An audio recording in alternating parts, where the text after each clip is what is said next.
రోమిల్ రాసిన పత్రిక 13వ అధ్యాయం 12వ వచనం. రాత్రి చాలా గడిచి పగలు సమీపముగా ఉన్నది గనుక మనము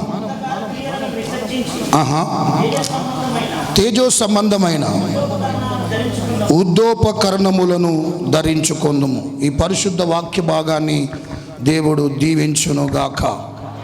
రైట్, దేవుడు వాక్యాన్ని మనం అందరం శ్రద్ధగా వింటూ దేవుని సన్నిధిలో ప్రమిడ్లరా ప్రభు మాటల చేత ప్రతి ఒక్కరం కూడా బలపరచబట్టడానికి ప్రయత్నం చేద్దాం. సహకరించండి, శ్రద్ధగా వినటానికి అందరూ ప్రయత్నం చేయండి. ఇక్కడ అపోస్తులైనటువంటి పౌలు మహాశయుడు రాత్రి మరియు పగలు గురించి మాట్లాడుతున్నాడు. రాత్రి మరియు పగలు గురించి మాట్లాడుతున్నాడు. ఇక్కడ ఈ రాత్రి పగలు గురించి అపోస్తులైనటువంటి పౌలు మాట్లాడుతున్నటువంటి వెనకాల మరి తాత్పర్యం ఏంటి, దేని గురించి మాట్లాడుతున్నాడు, ఏ రాత్రి గురించి మాట్లాడుతున్నాడు, ఏ పగలు గురించి మాట్లాడుతున్నాడు అన్న విషయాలు ఇక్కడ గనక మనం గమనిస్తే వినండి, అంత పిన్ డ్రాప్స్ వినండి. పిల్లలందరినీ మీ స్వాధీనం ఉంచుకోండి. కరెక్ట్గా నేను త్వరగానే ముగిచ్చేస్తా, ఇబ్బంది ఏం పెట్టను. తొందరగా మనం అందరూ ఇక్కడి నుంచి వెళ్ళిపోవడం ప్రయత్నం చేద్దాం. సర్వసాధారణంగా రోజులో 24 గంటలు ఉంటాయి. ఆ 24 గంటల్లో కొంత పగలు, కొంత రాత్రి. అయితే సంవత్సరంలో 2 సార్లు, సంవత్సరంలో ఎన్నిసార్లు? 2 సార్లు 12 గంటల పగలు, 12 గంటల రాత్రి సంవత్సరంలో 2 సార్లు మాత్రమే వస్తుందంట. అది మార్చిలో మరియు అక్టోబర్లో. దాన్ని ఏమంటారంటే ఇంగ్లీష్లో ఎకోనాస్ అనేటువంటి మాట దాన్ని వాడారు. అంటే సంవత్సరంలో ఎన్నిసార్లు వస్తుందంట? మధ్యాహ్నం 12 గంటలు, రాత్రి 12 గంటలు, సమానంగా సరిసమానంగా వచ్చేటువంటి ప్రేమికులరా ఆ దినాలు సంవత్సరంలో కేవలం 2 రోజులు మాత్రమే. అది మార్చిలోను మరియు ఎప్పుడంట? అక్టోబర్లో వస్తుందంట. అయితే ఇక్కడ అపోస్తులైనటువంటి పౌలు ఏ రాత్రి గురించి మాట్లాడుతున్నాడు, ఏ పగలు గురించి మాట్లాడుతున్నాడు అని గనక మనం గమనిస్తే, రాత్రి చాలా ఏమైపోయిందంట? గడిచిపోయింది. పగలు సమీపముగా ఉంది. అక్కడంటూ తేజో సంబంధమైనటువంటి యుద్ధోపకరణములు ఏమంటున్నాడు?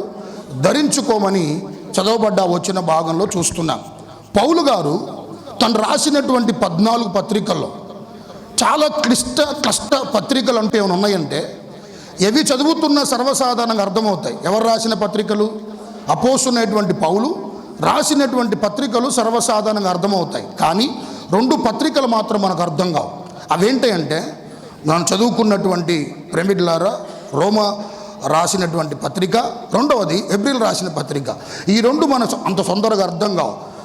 నిదానంగా జాగ్రత్తగా ఒక్కొక్క మాటను బట్టి చదువుతున్నప్పుడు పరిశుద్ధాత్మ దేవుడు అక్కడ ఎందుకు రాయించన్నటువంటి విషయాలు మనకు అర్థం కావాలంటే తక్కిన పుస్తకాలు చదివినట్లుగా చదివితే ఈ 2 పుస్తకాలు మనకేమాత్రం కూడా అర్థం కావు. ఇవి అర్థం కావాలంటే క్షుణ్ణంగా చదవాలి, జాగ్రత్తగా చదవాలి, బట్టి చదవాలి.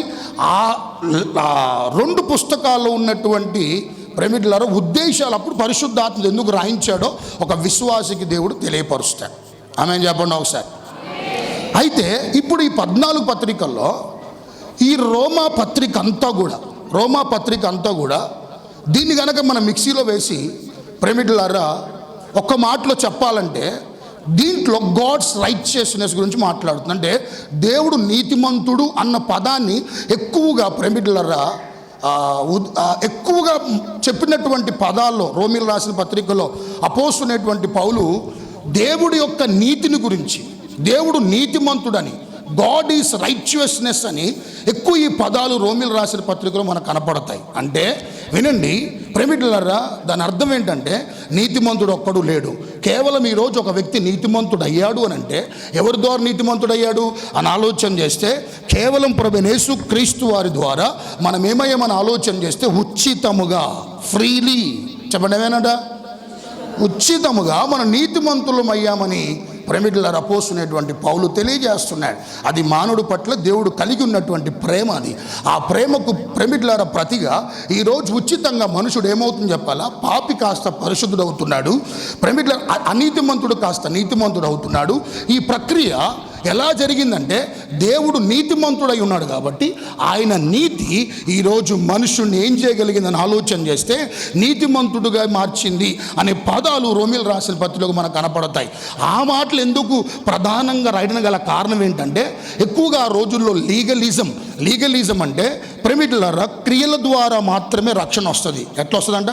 లీగలిజం అంటే లేదు, రక్షణ అనేది సొంతంగా వచ్చేది కాదు, ఉచితంగా వచ్చేది కాదు, మనం కొన్ని పనులు చేస్తేనే రక్షణ అనేటువంటిది వస్తుంది అన్న ఒక ఉద్దేశంతో ఆ రోజులు ఉన్నటువంటి ప్రజలు లీగలిజానికి ప్రేమికులారా బద్దులై ఆ విధానాల్లో నడిపించబడుతూ అలా బోధించేవారు, చెప్పినటువంటి వారు ఆ మాట అవలంబించి రక్షణ అనేటువంటిది కేవలం క్రియల ద్వారా మాత్రం వస్తున్నటువంటి విషయాలు ఆ రోజులు బాగా నమ్మేటువంటి వారు వారందరినీ ఉద్దేశించి వాస్తవం ఏంటో తెలవాలి, వాస్తవికత ఏంటో తెలవాలి, సత్యం ఏంటో తెలవాలి, సత్యం ప్రేమికులారా వారికి అవగతం అవ్వాలనే ఉద్దేశంతో లేదు క్రియల ద్వారా మనిషికి ఏంటంట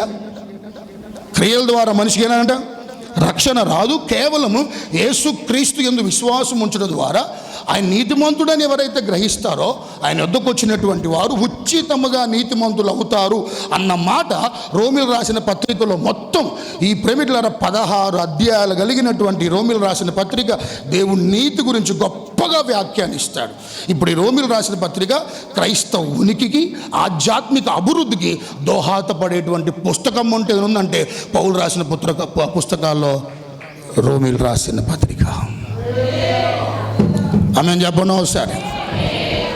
రైట్, ఇప్పుడు చదవబడ్డ వచ్చిన భాగంలో 13 ప్రేమికులారా 12వ వచనంలో ఎందుకు రాత్రి పగలు గురించి ప్రేమికులారా మాట్లాడుతూ వచ్చాడు, దాని అర్థం ఏంటి అని మీకు అర్థం కావాలంటే దాని పై వచనం చదివితే వినండి. దేని గురించి మాట్లాడుతుండే పౌలు అంటే ప్రభు రాకడ గురించి మాట్లాడుతున్నాడు. చెప్పండి, దేని గురించి అంట అని చెప్పాలి. దేని గురించి? ప్రభు రాకడ గురించి మాట్లాడుతున్నాడు. తలపైగా తల. క్రైస్తవుడు కంటూ ఉన్న నిరీక్షణ ఏదైనా ఉందంటే ప్రేమికులారా అది క్రీస్తు రెండవ రాకడ. క్రైస్తవుడుకున్న ఏంటంటే గొప్ప నిరీక్షణ ఏంటంటే క్రీస్తు రెండవ రాకడ. ఈ నిరీక్షణ గురించి రాయబడ్డ మాట చెప్పాల, శుభప్రదమైనటువంటి నిరీక్షణ రాయబడింది. ఏంటంటే శుభప్రదమైనటువంటి నిరీక్షణ, బ్లెస్డ్ హోప్ అని ఇంగ్లీష్లో ఉంటుంది. అంటే గమనించండి ప్రేమికులారా, లోకములో చాలామంది చాలా వాటి కొరకు నిరీక్షిస్తారు. పోయిన పిల్లలు తిరిగి రావాలని నిరీక్షిస్తారు, పోయినటువంటి ధనము డబ్బు తిరిగి మరలా రావాలని ఎదురు చూస్తారు, పోయిన పరువు తిరిగి రావాలని ఆశిస్తూ ఉంటారు, పోయిన బంధుత్వం బాంధవ్యాలు తిరిగి మరలా తిరిగి పునరుద్ధరించుకోవాలని ప్రేమికులారా ఎదురు చూసేటువంటి వారు ఉంటారు. కానీ ఈ కనిపెట్టుట్లో ఎదురు చూచుట్లో ఉన్నటువంటి అంశాలన్నింటిలోకెల్లా గొప్ప నిరీక్షణ క్రైస్తవుడు కంటూ ఏదైనా ఉంది అంటే ప్రేమికులారా అదే క్రీస్తు తిరిగి రెండవసారి మన కొరకు రావటమే క్రైస్తవుడికి ఉన్నటువంటి గొప్ప శుభప్రదమైనటువంటి నిరీక్షణ. ఆమేన్ చెప్పండి ఒకసారి, ఇంకొంచెం బిగ్గరగా హల్లెలూయా. అయితే గమనించండి, పాత నిబంధనలో రెండో రాకడ గురించి దేవుడు చెప్పాడు ముందస్తుగానే. కొత్త నిబంధనలో కూడా యేసుప్రభు వారు తను భూమి మీద పరిచర్య చేస్తున్న దినాల్లో కూడా చెప్పాడు. దేని గురించి? రెండో రాకడ గురించి చెప్పాడు. ఇంకంతగా చివరి పుస్తకమైనటువంటి రణగ్రంథం 22:7 కూడా నేను త్వరగా చదవండి ఒకసారి మాట, నేను త్వరగా చూడండి ఆ మాట చదవండి ఒకసారి. 22:7 త్వరగా, ఇదిగో నేను త్వరగా వచ్చుచున్నాను. చాలండి, నేను త్వరగా వచ్చుచున్నాననే మాట కూడా చివరి పుస్తకమైనటువంటి ప్రణగ్రంథములో కూడా ప్రేమికులారా యోహాను ద్వారా దేవుడు బయలుపరచడం జరిగింది. వినాలి ప్రేమికులారా, అంటే దేవుడు వస్తాడని పాత నిబంధనలో చెప్పడం జరిగింది, స్వయంగా యేసు ప్రభు చెప్పాడు, చివరి పుస్తకంలో మనం చూస్తూ వచ్చాం. కానీ ఎప్పుడు వస్తాడో చెప్పలేదు. చెప్పండి, ఎప్పుడు వస్తాడని చెప్పాడు కానీ ఎప్పుడు వస్తాడో మాత్రం చెప్పలే. ఎప్పుడు ప్రేమికులారా వస్తాడనే విషయం చెప్పలేదు. ఇది ఒక సందర్భంలో శిశువులు అడుగుతారు, అయ్యా నీ రెండో రాకడ ఎప్పుడు అని శిశువులు ఒక సందర్భంలో యేసుప్రభుని అడిగితే అది నా ఆధీనములో లేదు, తండ్రి ఆధీనములో ఉంది అంటాడు. చెప్పండి, ఎవరి ఆధీనంలో ఉందంట? తండ్రి ఆధీనంలో ఉంది, అది నా ఆధీనం లేదు. మీరు దీని కొరకు కాదు, ఖచ్చితంగా రెండో రాకడ అనేటువంటిది ఉంది, దాని కొరకు మీరు కనిపెట్టండి, ఎదురు చూడండి అన్న విషయాలు చెప్పాడు. కానీ ఎక్కడ బైబిల్లో డైరీ తీసుకోండి, డేట్ రాసుకోండి, ఇయర్ రాసుకోండి, ఈ టైంలో వస్తాను, ఎక్కడ ప్రభు యేసుక్రీస్తు వారు తాను ఈ భూమి మీద సంచరించిన రోజులు ఎప్పుడు చెప్పలే. కానీ ఒక మాట చెప్పింది ఏంటంటే వస్తాడని చెప్పాడు. కానీ ఎప్పుడు వస్తాడు ఎవరికి చెప్పండి, ఎవరికి చెప్పాలి, ఎవ్వరికీ తెలియదు. ప్రేమికులారా, ఎవ్వరికీ తెలియదు. ఆయన అన్నమాట చెప్పాలి, దొంగ వాళ్ళే వస్తా అన్నాడు. చెప్పండి, ఎలా వస్తా అన్నాడు? దొంగ వాళ్ళే వస్తాడు. దొంగ చెప్పు వస్తాడు, చెప్పకుండా వస్తాడు. ఇరిమియా గారు వస్తాను, ఇరిమియా గారు మీ ఇంటికి వస్తున్నా అని చెప్పొస్తాడా? రాడు. ఖచ్చితంగా ఎప్పుడు వస్తాడో తెలియదు, ఎప్పుడు లూటీ చేస్తాడో తెలియదు, ఎప్పుడు నీ ఇంట్లో ఉన్న విలువైనటువంటి వాటిని ప్రేమిట తీసుకుని వెళ్తాడో తెలియదు. అలా వస్తాను అని ప్రేమికులారా యేసుప్రభువు వారు చెప్పటం అనేటువంటి విషయం మనందరం కూడా గ్రహిస్తూ ఉన్నాం. అయితే ఒక విషయాన్ని క్రైస్తవులందరూ మరింత మన విశ్వాస జీవితంలో నిరీక్షణతో ప్రేమికులారా ఎదురు చూడవలసినటువంటి అంశాలన్నింటిలోకెల్లా ప్రధానమైనటువంటి అంశం ఏంటంటే ప్రభు వస్తాడన్న మాట ఏంటంట, అది అక్షరాల చెప్పండి, అక్షరాల నెరవేర్చబడే ప్రేమికులారా సంఘటన. ఒక దూత ఈ లోకానికి వచ్చి యేసుప్రభు వారు వస్తున్నారు, లోకరక్షకుడు మీ కొరకు ఏంటంట జన్మిస్తుందని చెప్పి పుట్టబోయే ముందు గాబ్రియల్ దూత వచ్చి ప్రజలకు చెప్తే ప్రజలందరికీ కలగబోవు మహా అని చెప్పి అన్న మాట నెరవేర్చబడిందా లేదది? వచ్చాడు, 3.5 సంవత్సరాలు పరిచర్య చేశాడు. ప్రేమికులారా తను ఏమంటారు, శిలువలో మరణించాడు, చనిపోయాడు, తిరిగి లేచాడు. 40 రోజులు పైగా అందరికి కనపడ్డాడు, 500 మంది పైగా చూచారు. ఆరోహణం వెళ్ళేటప్పుడు పుట్టినప్పుడైనా ఒక్క దూత చెప్పింది, ప్రజలందరికీ కలుగబోవు మహా ఒక్క దూత చెప్పింది. ఇప్పుడు రెండోసారి ఒలివ కొండ మీద ఆరోహణం వెళ్తున్నప్పుడు 2 దూతలు చెప్పారు. 2 దూతలు ఏమని చెప్పారు? 2 దూతలు చెప్పారు. ఏం చెప్పారంటే, ఎలా అయితే మీరు చూస్తున్నారో ఆరోహణమై ఏంటంటే యేసుప్రభు వారు తిరిగి వెళ్తున్నారో మరలా అలానే తిరిగి వస్తాడు అనే విషయాన్ని ఒక్క దూత కాదు 2 దూతలు చెప్పారు. ఒక్క దూత చెప్పిన నెరవేర్చబడ్డప్పుడు 2 దూతలు చెప్పినప్పుడు నెరవేర్చబడదా? ఖచ్చితంగా నెరవేర్చబడింది. హల్లెలూయా. ఈ రాకడ గురించి కొంతమంది ముందస్తుగానే ప్రవచనాలు చెప్పారంట. వాళ్ళు ఎవరు చెప్పాలా? యెహోవా సాక్షుల యొక్క ఫౌండర్. ఏ సాక్షుల ఫౌండర్ అంట? ఇప్పుడు ఆ సంఘాలు మన ఖమ్మంలో ఉన్నాయలేవా? ఏడుంది అది? శారదీ నగర్లో ఉంది. ప్రేమికుల చార్ల్స్ రసెల్ అనేటువంటి వ్యక్తి ప్రేమికుల యెహోవా సాక్షుల యొక్క ఫౌండర్ గారు. ఈయన డేట్తో సహా చెప్పాడంట, సమయంతో సహా చెప్పాడంట. కానీ ఎట్టకేలకు ప్రేమికులారా అడవుడు చేశాడంట, వస్తాడిగా సిద్ధపడిపోండి అని ప్రేమికులారా చెప్పినప్పుడు అంట అనుకున్న సమయానికి ప్రేమికులారా రాలే. ఇంకొక ఆయన 7th డే ఫౌండర్ తెలుసుగా. 7th డే అంటే తెలుసు అందరికీ. 7th డే అంటే శనివారం జరిగే ప్రార్థనలు చూసారా? అతని పేరు George Miller, MILLER. George Miller అనేటువంటి వ్యక్తి కూడా చెప్పిన మాట ఏంటంటే, పలానా సమయం వస్తాడు, పలానా డేట్ను వస్తాడు, మిమ్మల్ని మీరు అందరూ ఏంటంట సిద్ధపరచుకోమని ప్రేమికులారా చెప్పారు. కానీ వీరి ప్రవచనాలన్నీ కూడా నిరర్థకమైపోయాయి. వీరి ప్రవచనాలు మొత్తం కూడా ప్రేమికులారా ఏమైపోయిన ఆలోచన చేస్తే నెరవేర్చబడకుండా ఉండిపోయాయి. గల కారణం ఏంటంటే యేసు ప్రభు ఎక్కడ కూడా తన సమయాన్ని చెప్పలే. సమయాన్ని ఎక్కడ కూడా దాన్ని గోప్యంగా ఉంచాడు, దాన్ని రహస్యంగా ఉంచాడు. ప్రేమిట యేసు ప్రభు కూడా తెలియజేయలే. ఏం చెప్పాలా? అన్ని విషయాలు తెలియజేసింది, కానీ యేసు ప్రభు కూడా తన రెండో రాకడ గురించి చెప్పలే. ఎందుకు చెప్పాలా? ఆయన ఎవరైనా కృపామయుడు, కనికరం కలిగిన వాడు. మనం చూస్తే ఉట్టినే, మనం చూస్తే ఏమవుతాయని, మనం చూస్తే వెంటనే ప్రేమికులారా జాలి కలిగిపోయి మన మీద ప్రేమ ఏంటంట పొంగి పొర్లిపోయి ఏదో ఒక సందర్భంలో చెప్పేస్తాడేమో. ఏంటిది? ఆ రాకడ సమయాన్ని, ఆ దినాన్ని, ఆ పరిస్థితులు చెప్తాడేమో అన్న ఉద్దేశంతో తండ్రి దాన్ని రహస్యంగా ప్రేమికులారా యేసు ప్రభు వారికి అన్నీ తెలియజేసింది, కానీ అదొక్కటి మాత్రం తెలియజేయలేదు. స్తోత్రాలు చెప్పండి ఒకసారి. ఇంకొంచెం బిగ్గరగా చెప్దాం హల్లెలూయా. ఇంకొంచెం బిగ్గరగా హల్లెలూయా. అయితే ప్రేమికులారా వినండి, మన దైనందిన జీవితంలో ప్రభు రాకడ ఉందనే వాస్తవం మన అందరికీ తెలుసు. ఉందండి, ఉంది కదా. అందుకనే పేతురు భక్తుడు కూడా చూడండి ఆ మాట అంటాడు. పేతురు కూడా ఏమంటాడంటే, ఆ మాటలు చెప్పి నీ ముందుకు వెళ్తాను, ఏ విషయాలు ప్రభు మనతో మాట్లాడనుకున్నాడో చూడండి ఒకసారి. రైట్, 1 పేతురు 4వ అధ్యాయం 7వ వచనం. మొదటి పేతురు 4:7 అయితే అన్నిటి అంతము సమీపమై ఉన్నది కాగా మీరు స్వస్థ బుద్ధి గలవారై ప్రార్థనలు చేయుటకు. చాలండి. పేతురు కూడా ఏమన్నాడు? అయ్యా పేతురు ఏమన్నాడు? అంతటా అంతం ఏమైపోయిందంట? సమీపముగా ఉంది. ప్రేమిటులారా, అన్నిటి అంతము ప్రేమిటులారా సమీపమై ఉంది అని చెప్పుతూ స్వస్థ బుద్ధి గలవారి మెలకువగా ఏమన్నాడమ్మా? ప్రార్థన చేయమన్నాడు. పేతురు కూడా చెప్పాడు. ప్రస్తుతం ఈరోజు జియో పాలిటిక్స్లో మనం చూస్తే వినమ్మా, ప్రపంచంలో భయంకరంగా ప్రేమిటులారా పరిస్థితులు క్షణాల్లో మారిపోతున్నాయి. సమీకరణలు భయంకరంగా జరిగిపోతున్నాయి. ఈ 2026లో ఈ సంవత్సరం ఎట్లా గడిచిద్దో మనం తెలవదు, కానీ 3వ ప్రపంచ యుద్ధం వచ్చినా ఆశ్చర్యపోవాల్సిన అవసరం లేదు. ఏ యుద్ధం? 3వ ప్రపంచ యుద్ధం వచ్చినా ఆశ్చర్యపోవాల్సిన అవసరం లేదు. అమెరికా డొనాల్డ్ ట్రంప్ గారు ప్రేమిటులారా వెన్జువేలా అనేటువంటి ఆ దేశానికి సంబంధించిన ఒక ప్రెసిడెంట్ని ఈ మధ్య టీవీలో పట్టుకొని వచ్చి తను ఉన్నటువంటి ఆ అమెరికా దేశంలో సెంట్రల్ జైలు వేసాడంట. మరి ఆ పరిస్థితులు ఎటువైపుకు దారి తీస్తే తెలవదు. ఇంకా చెప్పాలంటే పుతిన్ తెలుసా మీ అందరికి? పుతిన్ తెలుసమ్మా? ఎవరైనా? రష్యా. ఇతడు ప్రేమిటులారా సైకో అతను. ఈ నార్త్ కొరియా కిమ్ అటను ఇతను కూడా అంతే. ఎప్పుడు ప్రేమిటులారా ఫ్రస్ట్రేషన్ అయ్యి ఆయన దగ్గర న్యూక్లియర్ బాంబ్స్ ఉన్నాయంట. చెప్పండి ఏమున్నాయంట?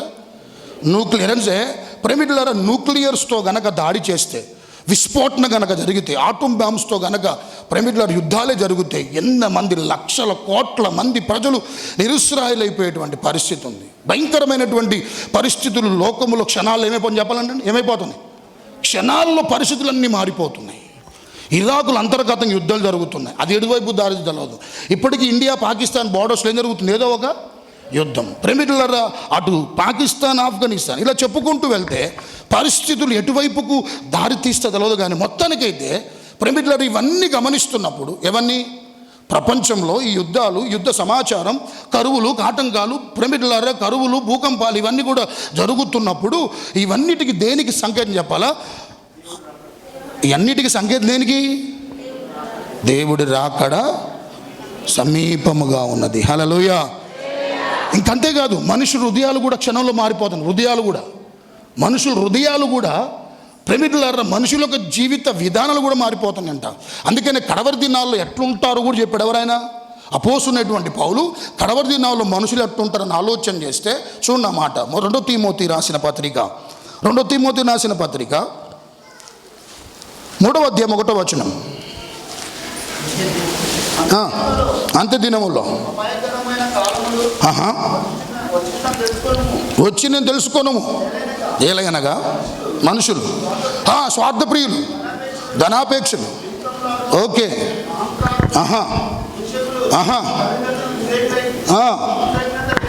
కృతజ్ఞత లేని వారు, అపవిత్రులు. చాలండి. ఇవన్నీ కూడా పౌలు ముందస్తుగానే 1వ శతాబ్దంలో దేవుడు ప్రత్యక్షమై ఆయన ప్రత్యక్షతలు దేవుడు చెప్పిన మాట ఏంటంటే, ఇగో కడవరి దినాలు ఇట్లుంటారు. మనుషుల హృదయాలు కూడా ఏమైపోతాయి? క్షణాల్లో మారిపోతాయి. స్వార్థం ఎక్కువైపోయింది. నేను బాగుంటుంది, నా కుటుంబం బాగుంటుంది, ఎవరెట్టి పోతే నాకెందుకు అన్న స్వార్థం ఎక్కువ పెరిగిపోయిందంట. తల్లిదండ్రులకు ఏంటంట? అవిధేయులైనటువంటి అనురాగ రైతులు. ప్రతి బంధాలు ఇప్పుడు అంట దేంతో ప్రతి బంధం దేంతో? ప్రేమలు పోయినాయి, ఆప్యాయతలు పోయినాయి, అనురాగాలు పోయినాయి, మంచిదనం పోయింది, అన్ని పోయినాయి. ఇప్పుడు ఎంతవరకు ఆప్యాయతలు దేనితో చెప్పాలా? ఆర్థిక బంధాలతో ముడిపెట్టబడి ఉన్నాయి.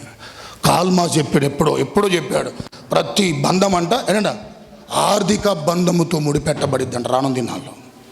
అది ఇప్పుడు అక్షరాల నేటి దినములో జరుగుతున్నాయా అంటే ఏంటంట ప్రస్తుత కాలములో ఇలాంటి వ్యక్తులు మన కళ్ళ ముందు కనపడతాం లేదా? మన మధ్యలో కనపడతాం లేదా? మన మధ్యలో అంటే ఏంటి? సంఘంలో ఉన్న వాళ్ళు కనపడతాం లేదు. అప్పుడు నాకు బాగా మంది కనపడతాను, కానీ వాళ్ళ పేర్లు చెప్పను. తర్వాత ఒకళ్ళు వచ్చాడని చెప్పను నేను. హల్లెలూయా. ఈ నెరవేరాలండి. ఈ బైబిల్ ఇది, ప్రవచన గ్రంథం ఇది. దీంట్లో ఏ ఒక్కటి కూడా ఏంటంట నిరర్థకం కాదు. ఖచ్చితంగా ప్రతి మాట అక్షరాలు ఏంటంట, నువ్వు నమ్మిన నమ్మకపోయినా అయ్యగారు ఎంత చెప్తాను అనుకున్నా ఖచ్చితంగా ఇది ఏంటంట నెరవేర్చబడే గ్రంథం ఇది. రానుదిన ఇలాంటి పరిస్థితులు ఉంటాయి. ప్రేమహీనత, భక్తిహీనత ఇలాంటివన్నీ అచ్చు గుద్దినట్లు సమాజంలో ప్రేమికులారా స్పష్టంగా కనపడతాయని పౌలు కూడా ప్రేమికులారా చెప్పటం జరిగింది. అయితే ఈ 2026 ఎంతమంది ఉంటాం, ఎంతమంది ఊడిపోతాం కూడా తెలియదు. ఇది కూడా చెప్తాను, ధైర్యం చెప్తున్న మాట. ఎంతమంది ఉంటామో ఓడిపోతామో కూడా తెలియదు. కానీ వాగ్దానం ఉంది. ఏంటది? నేను మీ పక్షమున, అది మీ పట్ల నెరవేర్చబడును గాక. ఇంకొంచెం బిగ్గరగా హల్లెలూయా. ప్రైవేట్లారా ఒక్కొక్క రోజు వినండి, ఒక్కొక్క రోజు గడుస్తుందంటే నువ్వు రెండింటి దగ్గర అవుతున్నావు. ఒక్కొక్క రోజు గడుస్తుందంటే రెండింటికి నగ్న సత్యం ఇది, రెండింటికి దగ్గర అవుతున్నారు. ఏంటది? ఒకటి మరణానికి, రెండు వెరీ గుడ్. ఒకటి మరణానికి, రెండు బర్త్డే రాగానే many more happy returns of the day bless చేస్తారు. మంచి, చాలా సంతోషం. హ్యాపీ న్యూ ఇయర్ 2026 రాగానే 11:45 దగ్గర రాగానేగా అందరు ఫోన్ అన్ని పట్టుకో. ఇవన్నీ చూసినా హల్లెలూయా. నువ్వు విషయం చేయలే కదా, నాకు ఈ సంవత్సరం అంతా కలిసి రా. నువ్వు ముందు చెప్తే నాకు ఎవరా చెప్పింది? ఎవరా ఫ్రెండ్? ఏ ఫ్రెండ్? బాయ్కి గర్ల్ ఫ్రెండ్. హల్లెలూయా. ప్రేమికులారా ఒక్కొక్క రోజు నీ జీవితంలో గడుస్తుందంటే వినండి ప్రేమికులారా, రెండింటి దగ్గర అవుతున్నావు. ఒకటి మరణానికి దగ్గర అవుతున్నావు, రెండు క్రీస్తు రాకడ దగ్గర అవుతున్నావు. ఈ రెండిట్లో ఏదో ఒకటి ఖచ్చితంగా ముందు ఏదో ఒకటి జరిగింది. ఆయన రాకడ, నీ పోకడ మొత్తానికే జరిగిపోయింది. అయితే క్రైస్తవుడు అంటే నేను ఎట్టబత చెప్పాలా జోసెఫ్? క్రైస్తవుడు ఎట్ట బతకాలంటే, నిన్న ప్రభు వచ్చి లోకంలో జన్మించాడు. ఈరోజు ఆయన శిలువ మరణం పొంది తిరిగి లేచాడు. రేపు రాబోతున్నాడు అన్నట్టుగా బతకాలి క్రైస్తవుడు. ఎట్టంట? నిన్న చెప్పండి, నిన్న లోకానికి వచ్చాడు మనుషులందరి కొరకు. ఈరోజు శిలువ వేయబడి మరణించి రేపు రాబోతున్నాడు అన్నట్లుగా బ్రతకాలంట క్రైస్తవుడు. అట్టబోతుని ఎత్తబడతాం, లేకపోతే రాడ్లు అనుకుంటే మాత్రం అందరూ ఆయన ఒత్తుడు ఎత్తబడతారు. నువ్వు నోరు అప్లై చేసి వస్తుట ఏముండదు, అప్పుడు నోట్లో ఈగల పోవడం తప్ప. హల్లెలూయా. ఎందుకని 3 అనుభవాలు ప్రభు దినం సమీపిస్తుంది కాబట్టి 3 చేస్తూ మనం ముందుకు వెళ్ళమట్టి కృప మనందరికీ ప్రభు దయచేసి మాటలు మనందరి వెనుకల్లో ప్రభు ఆశీర్వదించును గాక. ఆమేన్. అందరు కళ్ళు మూసుకోండి. Let's all close our eyes. నేను నేర్చుకోలేకపోతున్నాను ఆయన, నీ మీద ఆనుకోవట్లే. నువ్వు ఆదుకుంటావు అన్న విషయాన్ని మర్చిపోతున్నాను కొన్నిసార్లు. ఏవో ఆదుకుంటాయని వేటినో మేము నా ప్రభు ఆడుకొని బ్రతుకుతున్నాం.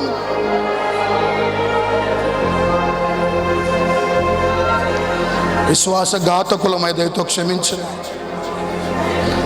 ప్రార్థన చేసుకున్నాను. సదురా, ఆ దినం సమీపముగా ఉన్నది. ప్రభు వస్తాను, ఆలస్యం చేయడు.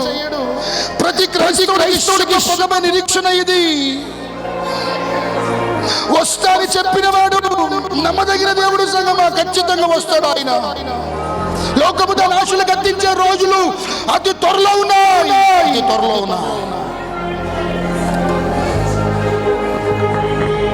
చేతులెత్తారా? ఈ 3 చేస్తాన్నవారు చేతులెత్తండి. అయ్యా, ప్రవచన వాక్యం వింటున్నప్పుడల్లా చదవటమే కాదు, వింటమే కాదు నాయన, గై కొన్నవారు మాత్రమే ధన్యులయ్యా. జాబితాలో ఉండాలి నాయన.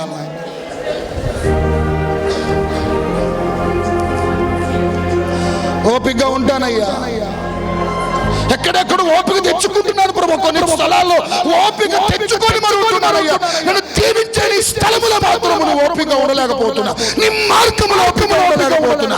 నీ విధానం ఓపిక ఉండలేకపోతున్నాను. ఫలించుట్లో ఓపిక లేదయ్యా. సత్క్రియలు చేచుట్లో ఓపిక లేదయ్యా. శ్రమలు సహించుట్లో ఓపిక లేదు ప్రభు. కొందరు సమాజముగా మానుతున్నారు. ఆ దినం సమీపిస్తుంది, మానొద్దు, మరింత ఎక్కువగా చేయండి అని ప్రభు చెప్పినట్లుగా. చేతులెత్తిన బిడ్డలందరూ కూడా నన్ను క్షమించయ్యా, మీరు అక్కడికి ఎత్తబడాలయ్యా, నేను ఎత్తబడాలయ్యా. వారందరూ చేతులు ఎత్తండి, ప్రార్థన చేయబోతున్నాను.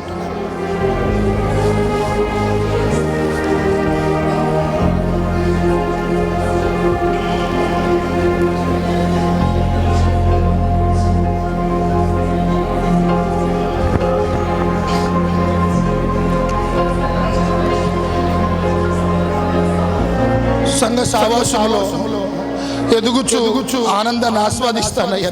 నేను సంఘ క్రమంలో పాల్గొంటానయ్యా. నువ్వు సంఘ క్రమాన్ని నేర్పించావు కొత్త నిబంధనలో, దానికి తగినట్లుగా నా బ్రతుకును ఉంచుకుంటాను. సంఘ సహవాసం చాలా సహోదరి చాలా ఆశీర్వాదకరం.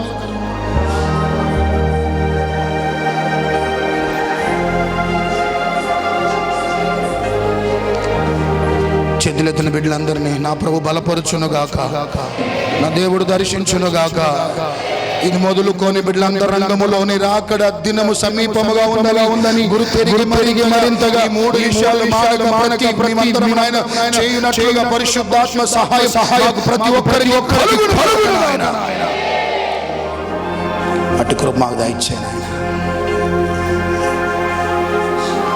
ఏ ఒక్కరు ప్రభు విడవబడొద్దయ్యా. విడవబడితే బహు ఘోరమయ్యా. 7 ఏళ్ల శ్రమ ఉందయ్యా భూమి మీద. నీ ఉగ్రత చూడబోతున్నారయ్యా. అది తాళలేమయ్యా, తట్టుకోలేమయ్యా, అది భరించలేమయ్యా. దాన్ని తప్పించబడటానికి ఈ 3 అనుభవాలు మాలో కనపడినట్లుగా పరిశుద్ధాత్మదేవ ఆ దినము సమీపిస్తుంది. విశ్వాసులమైన మేమేం చేయాలో మీరు మాతో మాట్లాడుతూ వచ్చారు. ఇవి చేస్తూ మా విశ్వాస జీవితాన్ని కొనసాగించుకొని మా పోకడే త్వరగా జరిగిన నిరాకడే త్వరగా వచ్చిన ఎత్తబడగలిగే కృప అందరికీ దయచేయండి. దుష్టుడి వాక్యం ఎత్తకపోకుండా మంచి నెల ఫలించడం కృప చూపించమని యేసు నామములో అడిగి వేడుకుంటున్నాను తండ్రి. ఆమేన్.